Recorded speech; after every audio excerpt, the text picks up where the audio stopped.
for fresh ideas for your craft show booth displays? In my last video, I promised you a display inspo video, so here it is. I've been vending my handmade products at craft shows for over 8 years now, and in that time, I have tried out a lot of different displays. So in today's video, I'm sharing some of my favorite display ideas, and whenever possible, I'm gonna show you the exact displays that I use. But first, if we haven't met yet, my name is Melissa. I run a brand design studio by day and a handmade product business by night. And on this channel, I love to share tips around design, small business, and handmade product business in hopes that some of my lessons I've learned can help you guys out. If at any point in this video you find yourself nodding along or making a little note, would you do me a huge favor and just hit that thumbs up button? That tells me you're liking the video so far, and it makes my day when you do that. It just makes me so happy to know that you're loving the video. So in today's video, I'm sharing some of my favorite display ideas for some of the most common product categories. Let's get inspired. Okay. First, let's start with jewelry. Jewelry tends to be a super popular product category at craft shows. I sell earrings, and I've also sold some bracelets and necklaces in the past, but at the moment, most of my jewelry is just earrings. But I'm sure there's a lot of you guys watching that also sell jewelry. So let's walk through some display option ideas. There are a ton of things on Amazon for jewelry display, so you're not gonna have a problem finding options, and I'm gonna just walk you through the ones I found to be the most helpful. This little guy right here, this little upright display, has been part of my display, I think, since the very beginning. The way I like to use this is when I have more like a dangle or a hoop earring, what I do is I affix these little hooks to the back of the cards, and then you can hang them right on this little rail.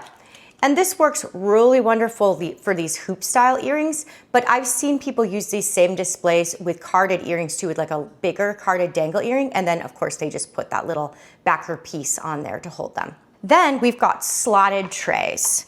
So one of the most common ones that you're gonna see is just this simple wood slotted tray. It's got these little grooves in it so that you can put carded earrings in here, and they kind of stay somewhat upright. Most of these displays come with little feet that'll prop them up further, but if you are using this for maybe stud earrings, I find it works really well to just lay it flat on the table. You can also find multi-tiered versions of that, like this little guy here. This is a 2-tier option. They make them, I think they might make these up to like 5 tiers, 4 or 5 tiers, a lot. And this thing is really nice because it breaks down. These pieces just kind of slide out of here, and then the legs go on using just a single wing nut and a screw. I actually just keep this in its original box, which is about half the size of this display and much easier to transport than this multi-dimensional thing. If you've watched any of my videos, you know I am always looking for a simple way to transport something. Next, we've got more of a spinning display like this. Here I thought I was standing far enough back on this counter you'd be able to see everything, but I'm still gonna have to hold it up, it looks like. This is more of a spinning display. It's got a little Lazy Susan on the bottom. You'll be able to see the top spin at least if I do it like this. And then this one has little hooks on it. For me, I always have my earring cards printed with holes at the top so that I can hang them. That was the original reason I bought this display, is I used to hang my earrings up like this. I've moved on to a variety of different options since then, but this works really well for earrings. You can also use it for accessories. I'm gonna bring it back in that section of the video. You can also use for necklaces and bracelets. They make different little bars, and I have a bracelet bar, but could I find it when I was setting up for this video? No, I could not. So I don't have one to show you, but I will try to pop a picture in so you can see what I'm talking about. But they make taller ones for necklaces, shorter ones for bracelets. Those work great. And then one of my staples from the beginning in my display has been dishes. Various dishes, ceramic bowls, wood bowls. I love finding vintage glass bowls at the thrift store. Those are just so beautiful. This is one that I've used for a long time. It's just from Target. And I love that it's shallow. I actually put my stud earrings in here. I just lay them in here. I like to think of it as a candy dish full of cute stud earrings. This is what I used this for a long time. I've also used shallow wood bowls. I don't think this is technically a dough bowl, but it's dough bowl-esque. I have this wood tray that lots of times I use. And for this, I'll more like line, usually stud earrings or mini hoops up. And then, like I said, vintage glass I mean, you're getting to reuse, so it's earth friendly. What do you want to call that? Earth friendly, is that the right word? And they're just beautiful, especially when you're doing outside markets. The sun shines through and just looks beautiful. I'm a sucker for a glass dish at the thrift store. Next, let's talk about displaying stationery products. Again, there are a ton of options for these. It really depends on how much you have, how many different art prints that you have, how many different greeting cards that you have, how many different maybe sticker designs that you have. Do you have notepads, things like that?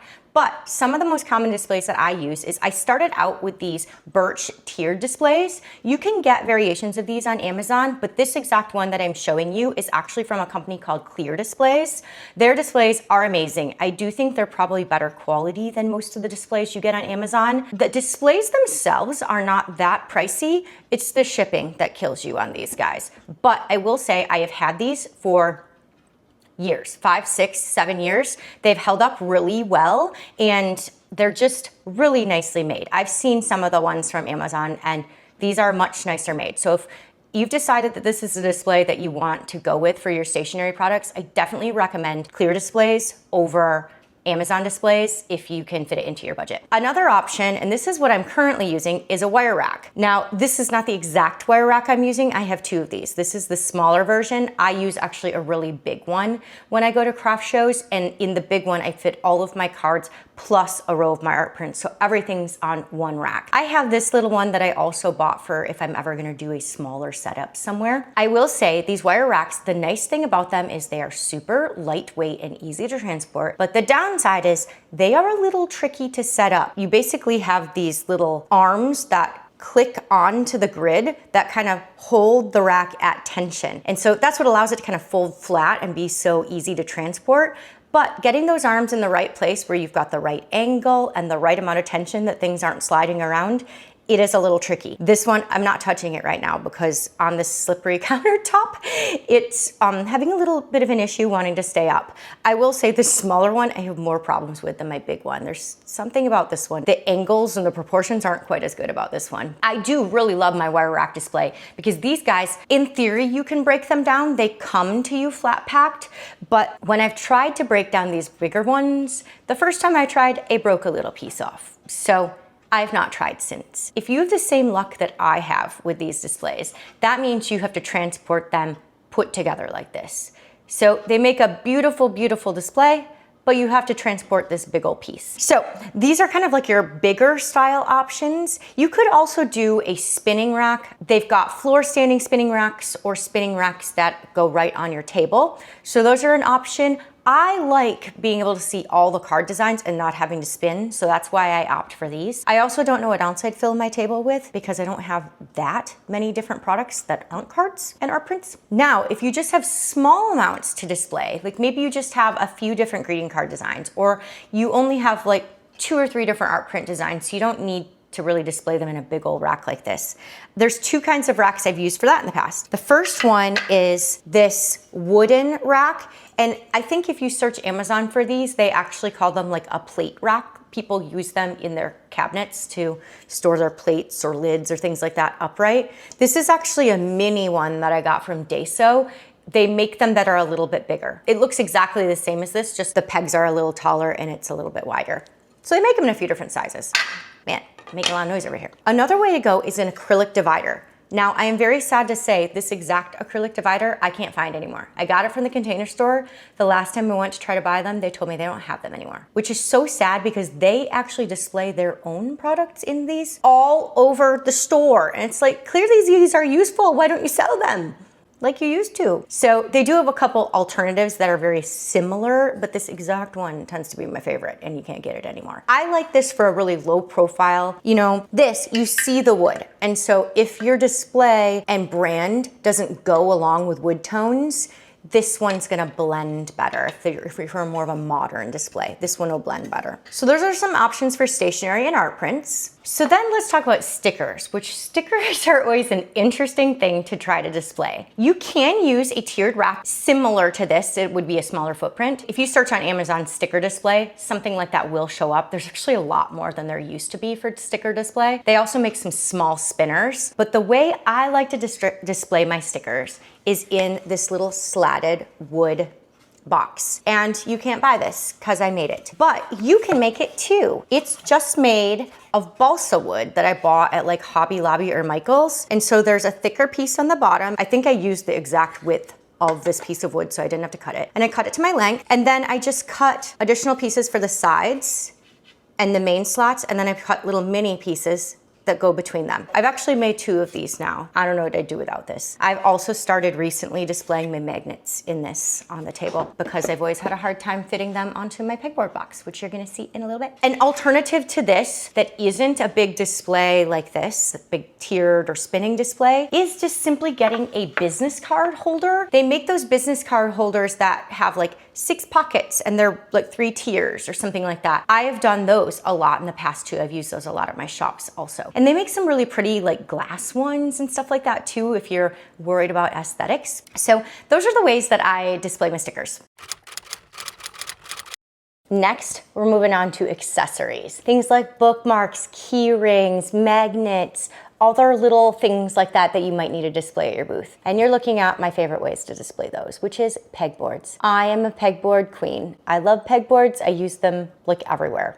Alternatives to a pegboard would be a grid wall or a slat wall. Anything you can add hooks to, because hooks are the key for things like this. So this right here is the famous pegboard box. If you happen to know me in real life, this comes to every single craft show with me. It's basically the center piece of my craft show display. I built this box with my own 2 hands because I had this like need that I couldn't find something that existed for. It's just a open-ended box. The bottom is open, so I actually put stuff in here when I transport my craft show display.